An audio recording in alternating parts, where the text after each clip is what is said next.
Welcome to our prophet ritual. On behalf of our Star of the North team, Archbishop Emeritus Sylvain Lavoie, Marie-Angèle Marcoteca, Clint Porritt, Bev Bunker, and myself, Lucy Leduc, we want to warmly welcome all of you with a special welcome to Sister Sue Wilson and Bob McKeon, our guest speakers for this ritual. We invite you to have a candle lit and a symbol of a cause or causes you support, or ones you want to commit to supporting, on hand and before you during this ritual. We will be inviting you near the end of the ritual to turn your screens to gallery view as everyone holds their symbol in their hands, and we make of them an offering to God to invoke God's blessing and grace in our commitments. We want to acknowledge using 2 books for creating this ritual. Sister Joan Chittister's book, The Time Is Now. Sister Marie-Angèle paraphrased and quoted from this book in parts of this ritual. Sister Joan is currently preparing a 1-hour video for Aurora Living on Pope Francis's letter Fratelli Tutti that we will use in this module on prophets to close our 2nd year. She will help us deepen our awareness of the prophetic call in our world today. And the book, Listening to Indigenous Voices, a dialogue guide on justice and right relationships, published by the Jesuit Forum for Social Faith and Justice, authored by many Indigenous voices, telling the history of colonization, colonialism, and residential schools, with a vision for decolonizing and re-indigenizing our country. This book is also quoted in our ritual, and it's an excellent resource you can purchase online through the Jesuit Forum for Social Faith and Justice. We are called to share good news prophetically. There's a tension and a paradox we hold as we do. With God's grace, we each have a prophetic voice to share, whether great or small. So now we enter into the ritual with hearts and minds open to hear the call anew. Prophets are those who call others to right living, who challenge others to be involved in a more just world. Nowadays, young people call us to take urgent actions about climate change. Some children and young adults are prophets. In those days, I will pour out my spirit on all flesh. Your sons and your daughters shall prophesy. Your old men shall dream dreams, and your young men shall see visions. The silent voices of Kamloops urge us not to be silent, to become prophets in our time, to denounce systems that destroy lives.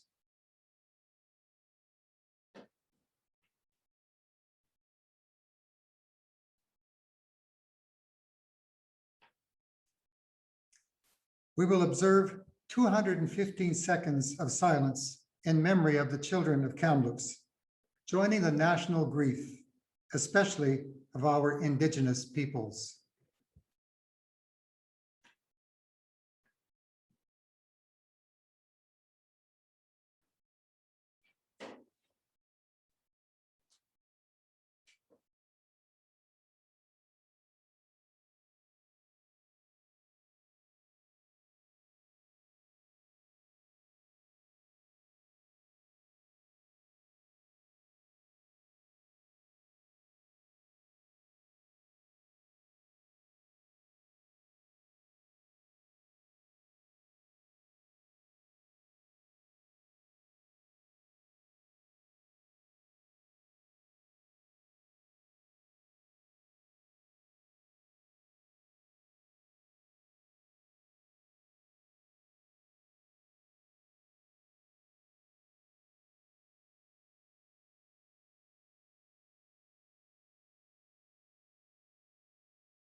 Oren Lyons, faith keeper of the Onondaga, tell us, in our way of life, in our government, with every decision we make, we always keep in mind the seventh generation to come.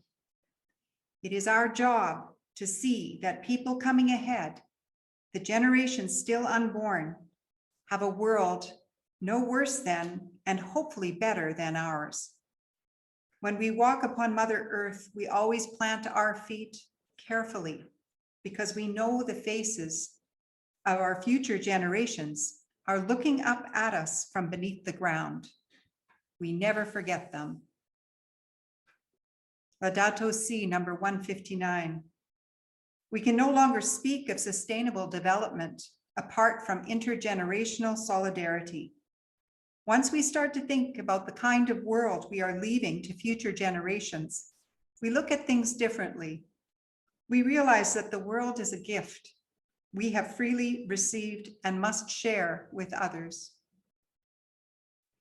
We place in our center of prayer this little sustainable dollhouse as a symbol to reimagine the home, security to play and create, the fullness of life that all children have a right to, and to commit ourselves to doing this for all children. We will present different current movements with signs all through the ritual in a gesture to join and support them. The entire history of salvation of the people of Israel is traversed by the presence of prophets who time and again call the people to be faithful to their essence, not to lose the best of themselves in the face of the temptation of comfort, power, and honor. In fact, every human institution tends to perpetuate itself at the cost of the excluded and marginalized. This is not God's will. It is true that institutions are essential in any society, but when institutions lose sight of their reason for being, they become a problem rather than a solution. For example, churches may choose rigid laws that exclude the divorced or remarried from the sacraments, or relegate women to a secondary role, even though Jesus recognized them as spiritual leaders. Or churches active and involved in colonial culture lose sight of true gospel values and fail in their sacred purpose to serve others. Change has never come by itself without intentional involvement. The emergence of prophets is a sign of the healthiness of a society. It takes a lot of courage to say a word different from what is common among our peers, our family, our social class. It implies cutting with what is expected of us in order to maintain order. What prophets need the most is strength to go against the group that has formed them, of which they are a part. But prophetic spirituality comes with the grace of boldness.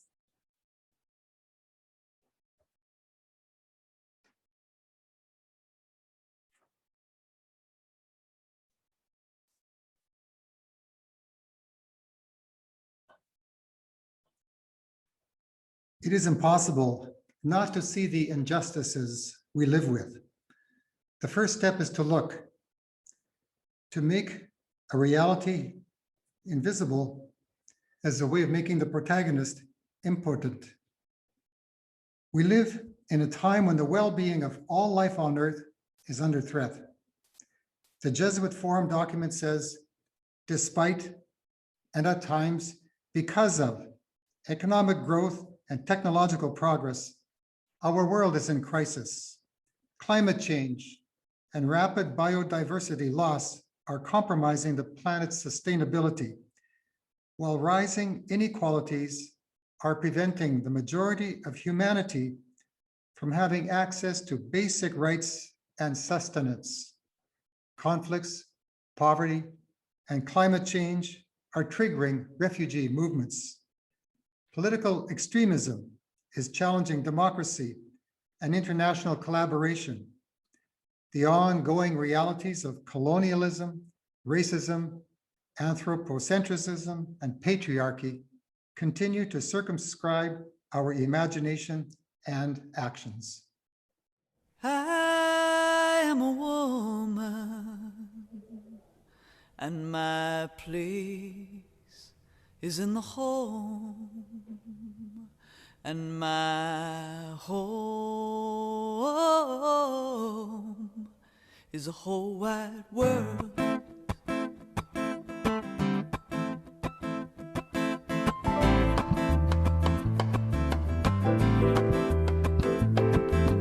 We are world shapers, we are change makers, we are potters spinning clay, we are dreamers of a new day.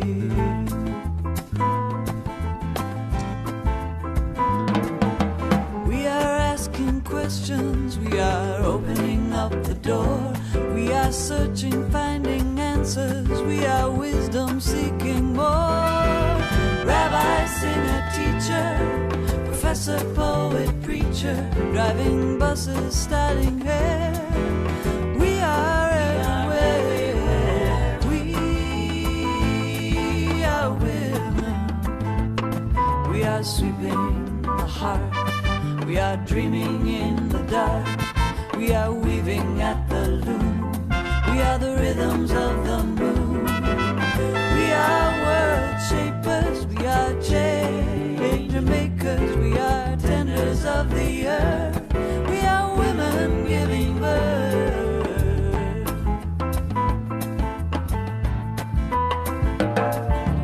We are packing lunches. We are sewing the clothes you wear. We are sleeping on park benches. We are kneeling down in prayer. Doctor, dancer, scientist, carpenter and journalist, telling stories or rocking chairs. We are everywhere. We are women. We are stirring the pot.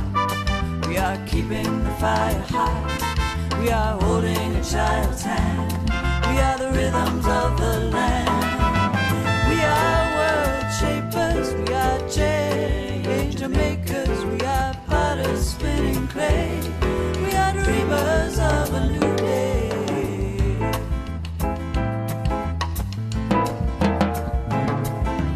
We are laughing, crying. We are taking the time to play. We are singing. We are sighing. We are making our own way. Politician, volunteer, refugee and engineer, in the streets and on the air. We are everywhere.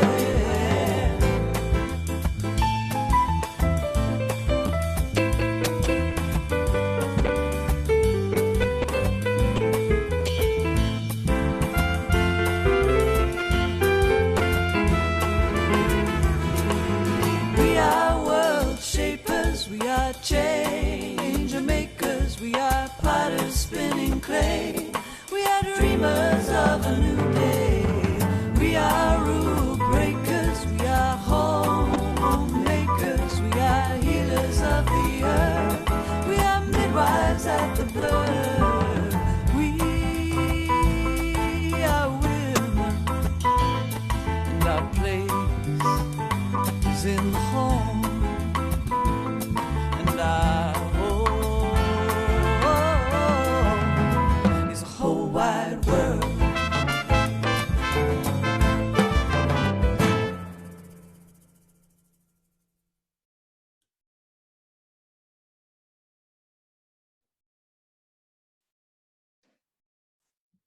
Prophets always seek inclusion.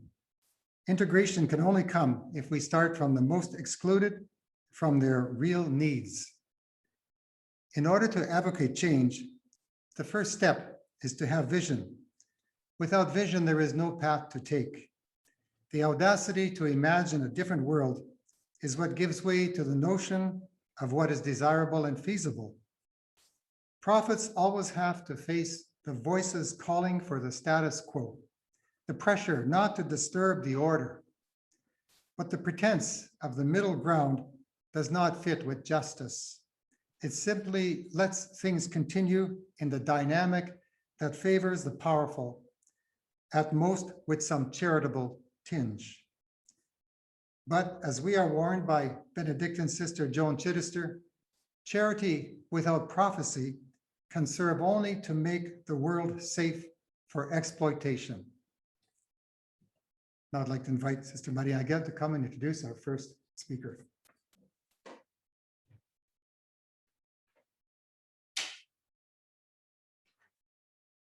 Today we are honored to have Sue Wilson with us. Sue is a sister of St. Joseph of Canada. She holds a doctorate in moral theology in the area of social ethics. Is the director of the Office of Systemic Justice at the Canadian Federation of Sisters of St. Joseph.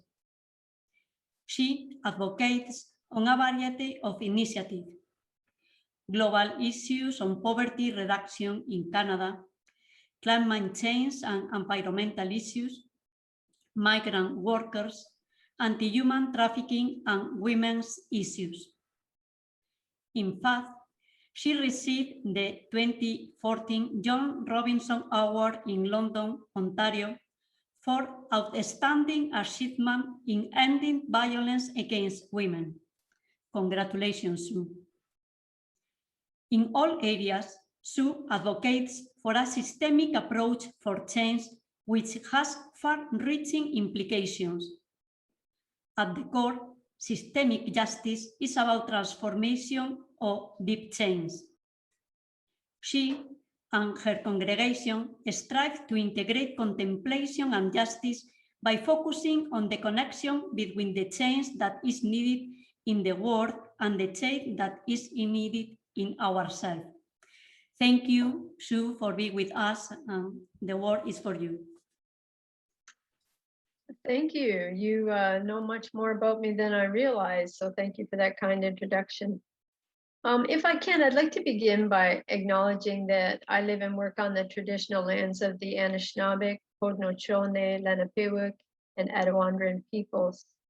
And if we may, let us together acknowledge the historical and the ongoing injustices that Indigenous people in Canada endure, and accept responsibility to contribute toward working against racism and decolonizing our minds and our hearts and our social structures so that we can begin to shape respectful relationships with Indigenous communities.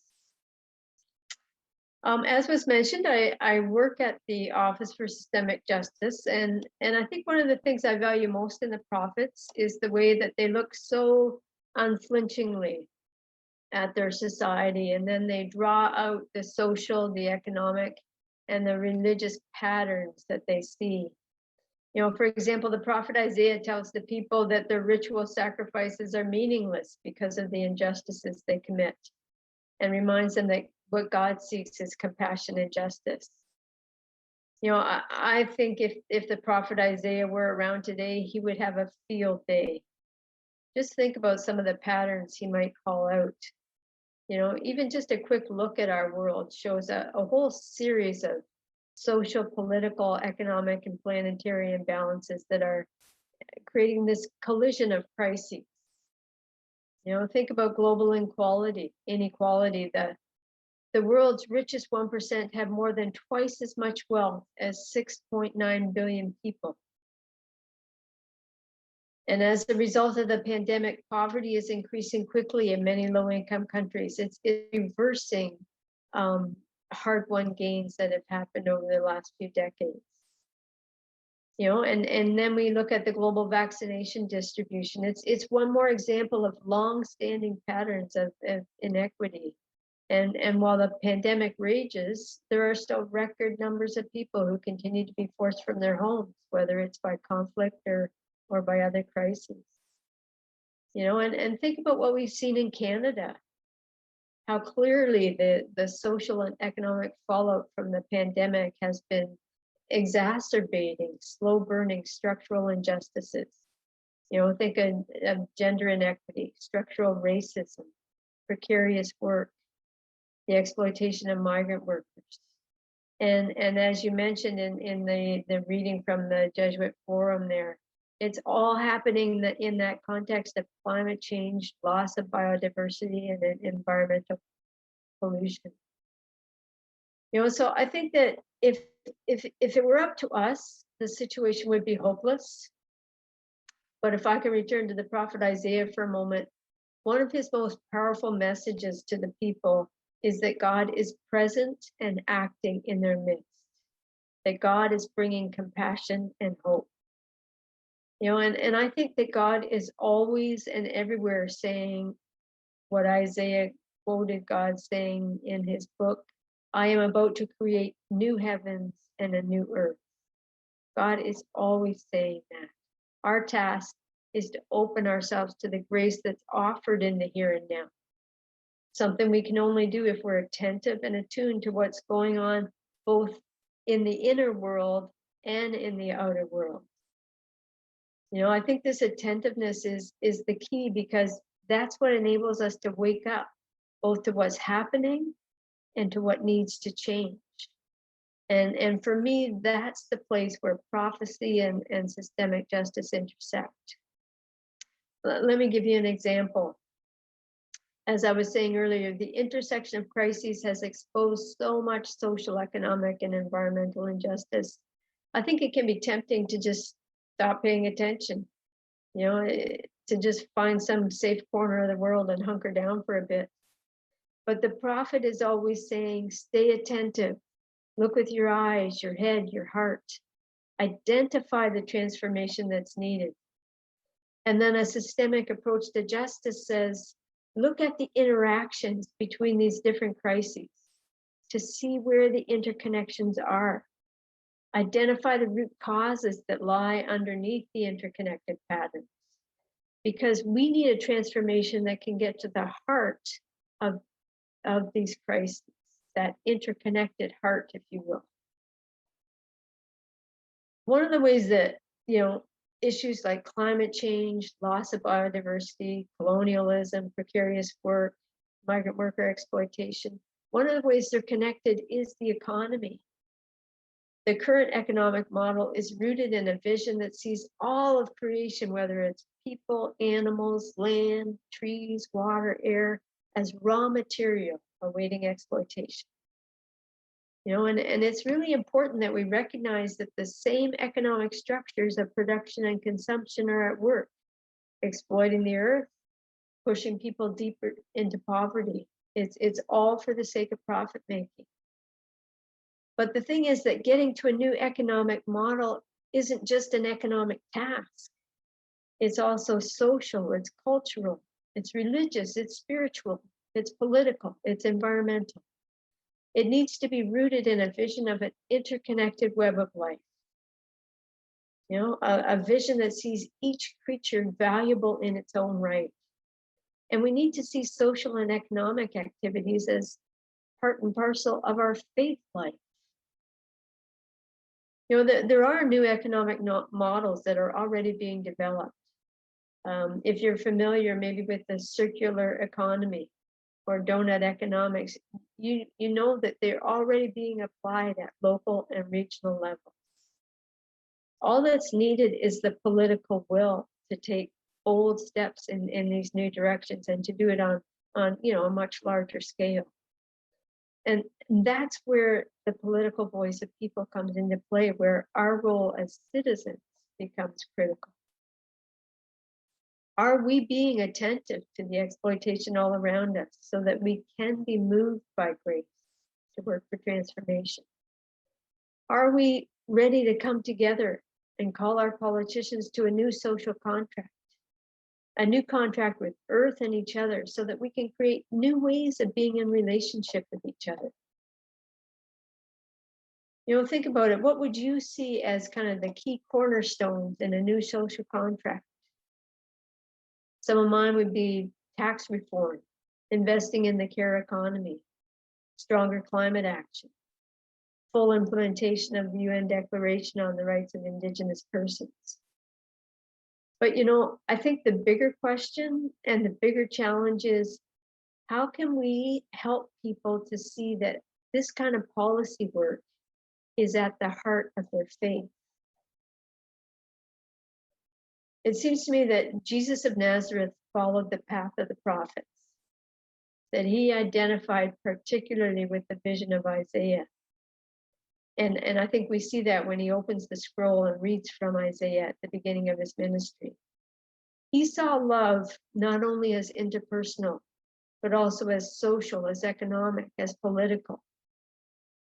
And when Jesus healed people, or when he talked to women in public, or when he created table fellowship that brought together the rich and the poor, he wasn't just helping individuals. He was also challenging the tenets of the purity system, the system that shaped his society. And in the Gospels, when Jesus insists that the kingdom of God is not of this world, he's not diminishing the importance of creating social and economic structures of compassion and justice in this world. I think it's quite the opposite. I think he's saying this is sacred work. When we create paths of compassion and justice, we are being moved by grace. I think he's saying with the prophets that growing in relationship with God and growing in right relationship with earth and with each other are intricately intertwined. And a life of faith is about that interconnection. So I'll just finish off by saying, our hope at the Office for Systemic Justice is to try to hold on to that vision as we go about our work. That's why, while we are very definitely focused on policy change, we are also deeply rooted in and we're motivated by that integration of contemplation and justice. That's really what's at the heart of our work. So thank you for listening.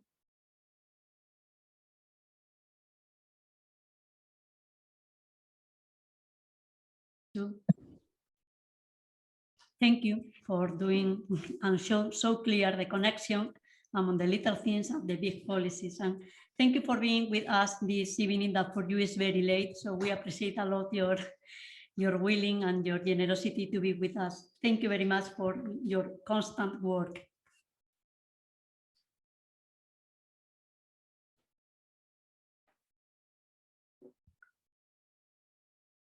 No, prophets will never be mainstream. They will never be applauded by the masses. Their presence is always uncomfortable. They know the price of rejection. When someone risks dissent or confrontation, social isolation is felt in one way or another. Loss of social status, fewer social invitations, friends who cease to be friends, no job promotions. The price may even be legal prosecution by governments that are denounced. Prophets pay the price imposed by a society blind to its own violence, unaware of or unwilling to convert from its own sin. Rejection and loneliness is something that all prophets of the Bible have experienced and reflected in their writings. Alas, my mother, that you gave me birth, a man with whom the whole land strives and contends. I have neither lent nor borrowed, yet everyone curses me.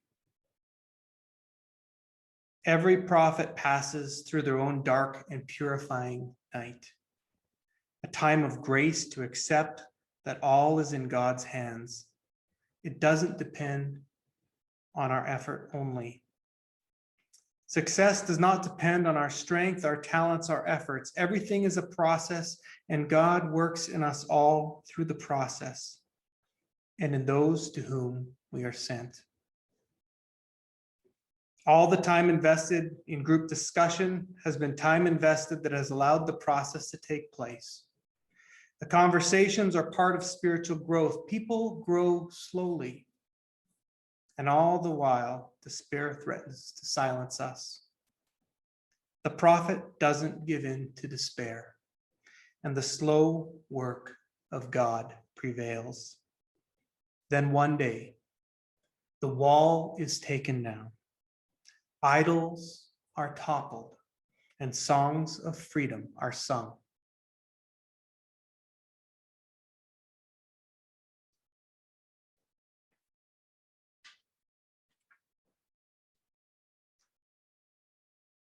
What sustains a prophet? A deep spiritual life, good friends, being able to distance oneself from the problem, and laughter.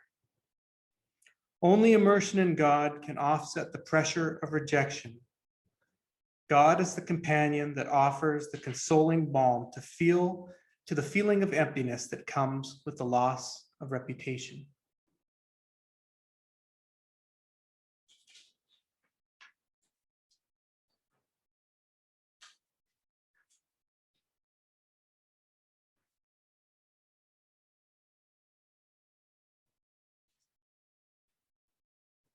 Good friends with whom we don't have to pretend to be strong, with whom we can be ourselves, keep us grounded in reality, and give us the space we need to question ourselves.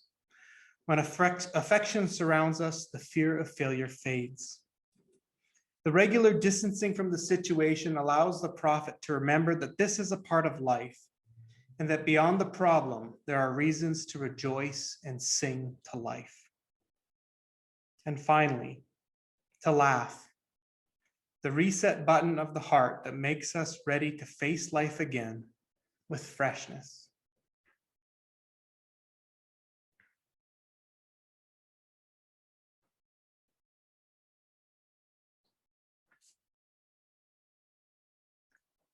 Prophets, while continuing to speak the truth of consequences and the path of reform, comfort the wounded.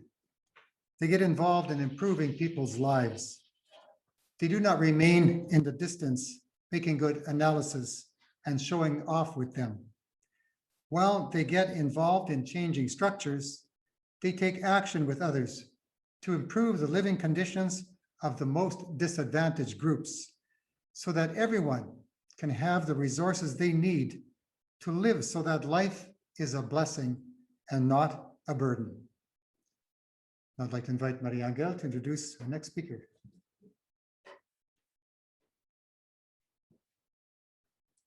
So thank you, Bob, for honor us being here. He is very known, but Bob McKeon has retired from the Office of Social Justice of Catholic Archdiocese of Edmonton and has taught theology and social ethics for many years in Newman Theological College and St. Joseph College, University of Alberta. He has been involved for over 30 years in board leadership positions with several community and church organizations in inner city Edmonton, addressing issues of poverty, health, hunger, housing, and community and economic development.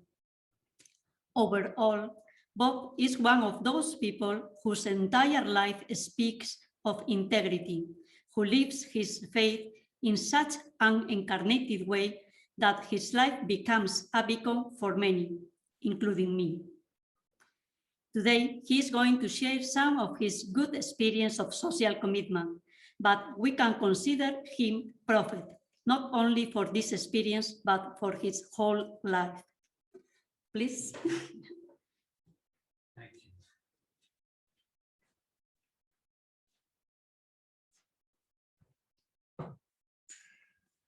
Thank you for the generous and affirming introduction. It's a real privilege to be here tonight as part of the Aurora program, and specifically the evening on prophets, and to be able to join with Sister Sue Wilson in our program. Prophets are called by God to a specific place and time. Prophets include a variety of people from different backgrounds. The selection of prophets is not controlled by kings, religious authorities, or the economic powerful. The Spirit call where the Spirit will. Prophets are rooted and grounded. They're rooted in their religious tradition. They know the stories of the Exodus, the Torah, remembering the widows, orphans, and foreigners, the stories of creation and right relationship. They know and trust God's presence within their lives and in their communities. They know and live the two great commandments, loving God, loving neighbor, and they call out for others to join with them. Prophets are grounded also in their own communities, especially with those on the periphery. They're rooted in truth, no fake news with prophets. They are present to the now. They engage with possibilities for the future. They can dream dreams with creativity, faithfulness, and trust. Walter Brueggemann coined the phrase prophetic imagination. Imagine what a prophetic life would look like if we only let it happen. Prophets denounce the injustice, but announce the possibility of a very different way of living. I think of a particular passage, again going back to Isaiah. Isaiah 58, this is the reading for Ash Wednesday. This is Isaiah being present to his community, and they have a problem. They like to do public prayers, which is a good thing for a faith community to do, but they're lacking in other ways. Why do you fast, but you do not see? Why humble yourselves, but do not notice? Look, you serve your own interest on your fast day and oppress all your workers. Look, you fast only to quarrel, to fight, to strike with a wicked fist. Such fasting as you do today will not make your voice on high. You failed to live the two great commandments. How should they live? The next slide. Is not this the fast that I choose? To loose the bands of injustice, to undo the thongs of the yoke, to let the oppressed go free and to break every yoke? Is it not to share your bread with the hungry and bring the homeless poor into your house when you see the naked to cover them and not hide yourself from your own kin? Then you shall call, the Lord will answer. You shall cry for help, and he will say, here I am. Our prayers will be heard. So today, we as prophets are being called to specific communities, specific places, to reach out and to journey with specific people. Tonight, we've heard from Sister Sue the big picture. So I'll talk of a specific organization where in my neighborhood in inner city Edmonton, we've had some of the prophetic workers come together with the local community. And specifically, I want to talk about and give examples of some of the women religious who've been my mentors, my co-workers, sometimes my neighbor, sometimes my funder.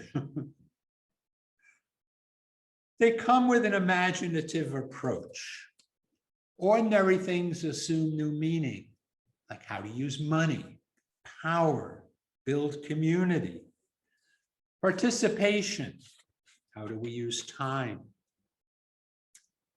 The sisters I want to speak of trust a community development approach. We work within community, we build community.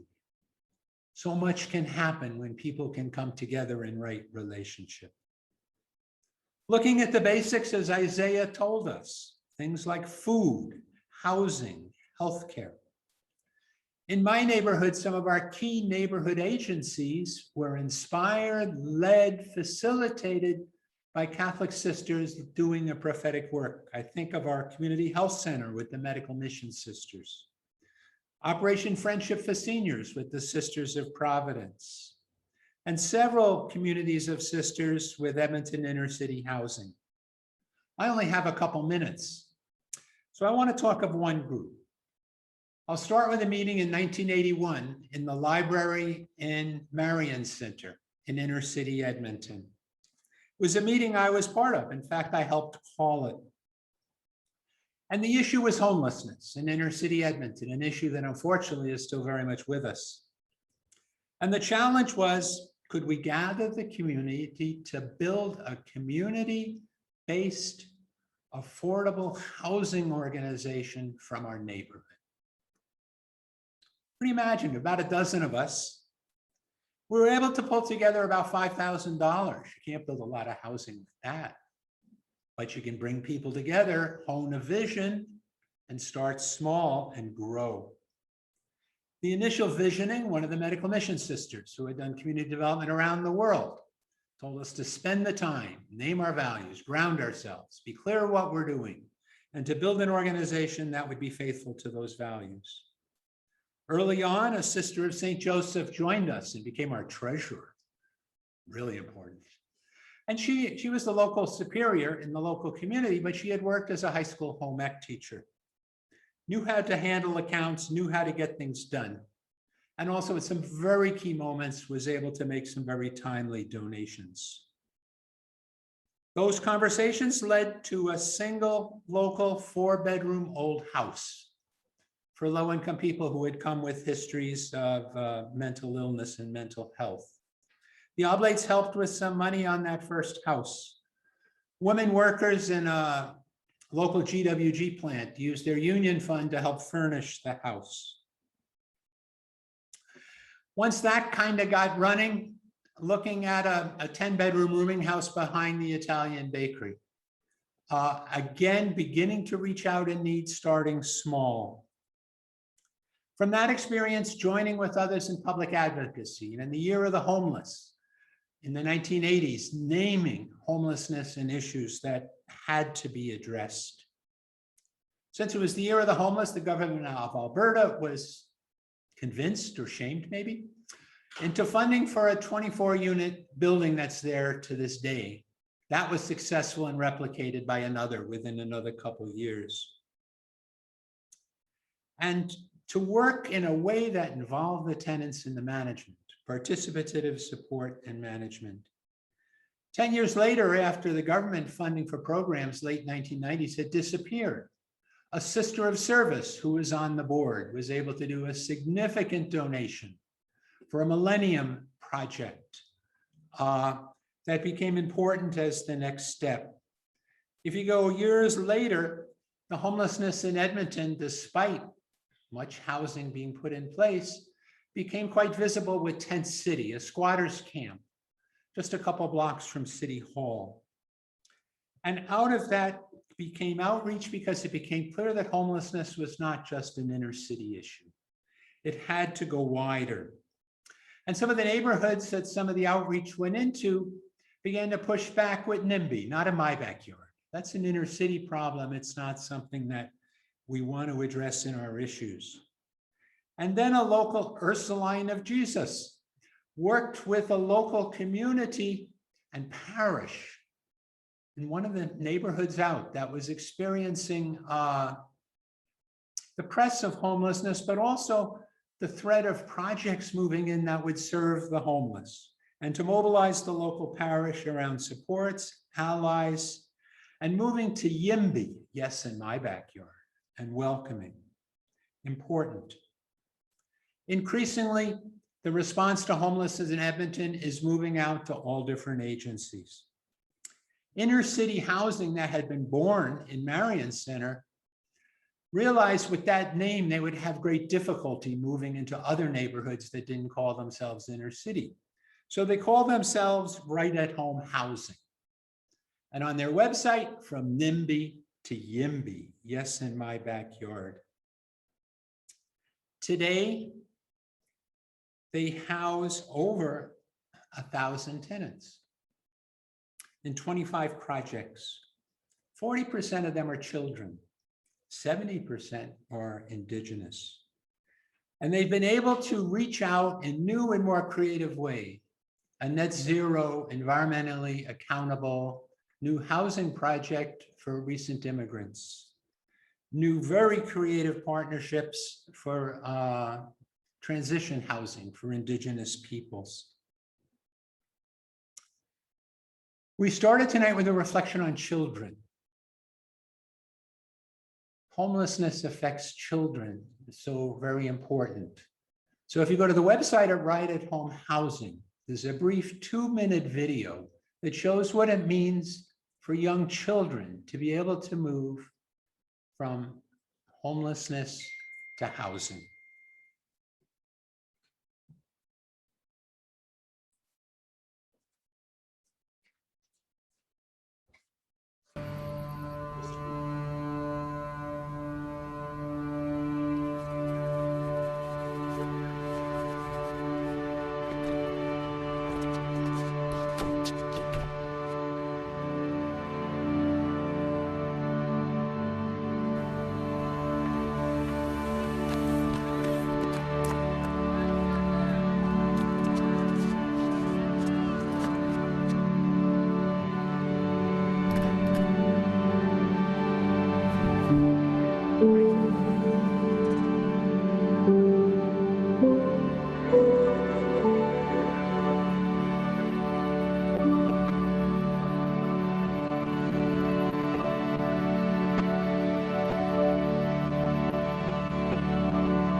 this is one example.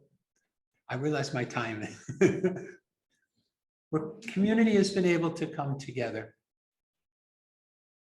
Prophetic imagination has become alive and made a difference over 30+ years. Much more could be said. We pray, we call out to the Lord. We reach out to the homeless.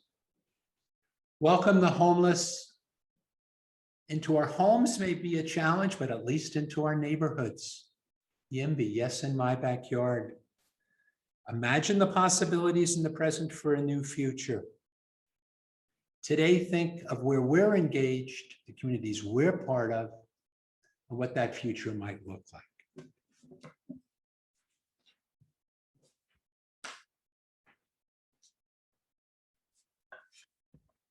Thank you, Bob, for the inspiring and challenging and practical talk. And what I admire about Bob is he's prophetic in that he lives in the inner city and he walks the talk. And thank you for highlighting the role of religious women in justice and for challenging us to a prophetic imagination. It is essential to have connection with other prophets, fellow travelers who share vision, who with their lives are support and light. When the prophets are not accepted, when the institutions ignore them, they change their strategy and take up the cause with other associations. They use powerful rituals and symbols to make themselves heard. In this way, the voice of the prophet is not silent. As the prophets of our time have written, Catherine of Siena, proclaim the truth and do not be silent through fear. Dorothy Day, don't worry about being effective, just concentrate on being faithful. It is true that changes often come when those who started the movement have disappeared from the scene. The reality is that change begins with the first outcry of disapproval, with the first public word expressed. After that moment, the issue can no longer be suppressed. Any attempt at innocence has been shattered. Society can no longer ignore the issue, even if it tries or pretends to.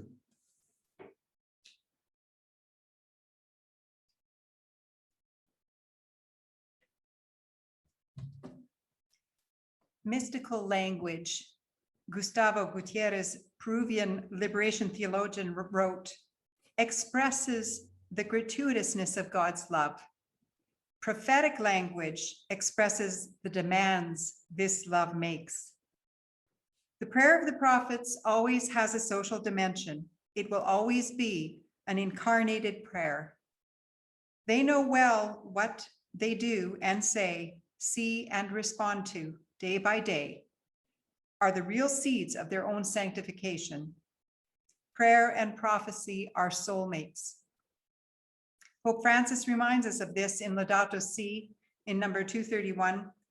Along with the importance of little everyday gestures, social love moves us to devise larger strategies to halt environmental degradation and to encourage a culture of care, which permeates all of society. When we feel that God is calling us to intervene with others in these social dynamics, we should realize that this too is part of our sanctification, which is an exercise of charity and as such matures and sanctifies us. Without prophecy, we can practice religion, yet completely miss the good news that is the gospel. When we distance ourselves from being involved in social issues, saying, it's not my role, or excuse ourselves in false humility, others who know better should do it, this becomes an excuse for not assuming our prophetic responsibility. For the faithful, doing nothing is not an option.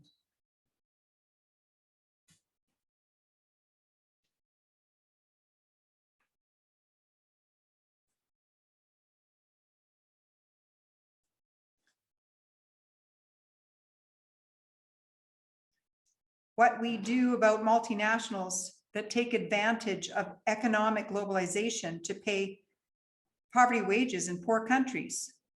What do we do about arson in the Amazon? What do we do when our companies plunder the resources of the South, leaving impoverishment and pollution in their wake? What do we do when national legislation imposes taxes on the working classes? What vigils do we organize? What legislators do we write to demand change? What products do we boycott as consumers? What do we do so that women's voices are heard, so that they are present in decision-making spaces?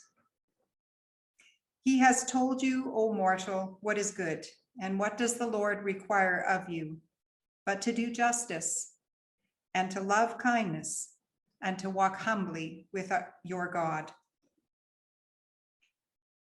We are going to listen now to a Spanish song with this Micah's passage. In the meantime, we are invited to hold and present our symbol, the ones which represent the causes we want to support in our hands, in a gesture to present this cause to God and ask knowledge and strength to be committed to them. I also invite you this time to go to gallery view so that all of us can be seen, and we'll just listen to the prayer and hold our symbol in invocation of God's blessing for our commitments. Escucha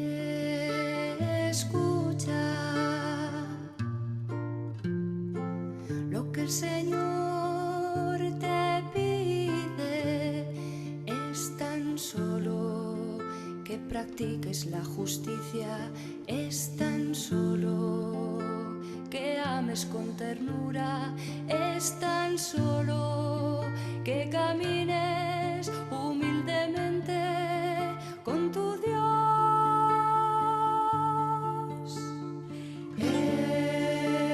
Escucha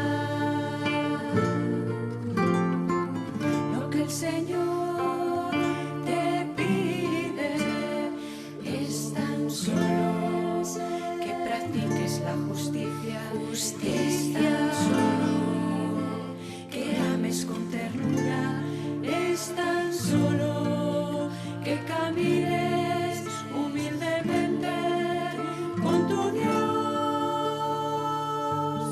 es tan solo que practiques la justicia, es tan solo que ames con ternura, es tan solo que camines.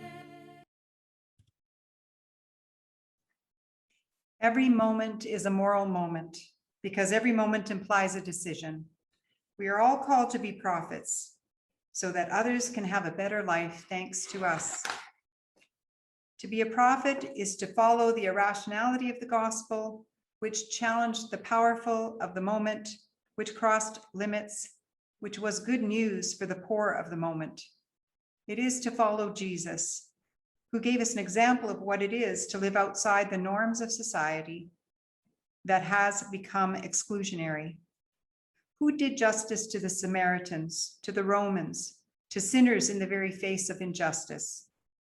Jesus, who spoke the language of equality in everything he did, who commissions women. He left us a path to follow, wherever it may lead, whatever rejection it may entail, however long it may take. To risk failure is better than to lose the freedom of heart, to complete the work that God's greatness has begun. God has given us all gifts, but they are of no use if we do not put them at the service of others. Not to produce our talents to the limit of their possibilities is a sin against God and against our brothers and sisters. God has not completed his creation. He put that task in our hands. We are co-creators. Let the flame of the Spirit that burns in our hearts be concretized into deeds of justice that are light in the world, hope of resurrection. We thank you very much for joining us this evening. I'm hoping to see on the screen the faces of the people, if that's possible, and if we could do a gallery view to say good night and to see your symbols. It would be wonderful to see your symbols up. Whatever your symbols are of what you are committed to. Thank you. Thanks for joining us this evening. Thank you, Sister Sue and Bob again. And a very good night to all of you.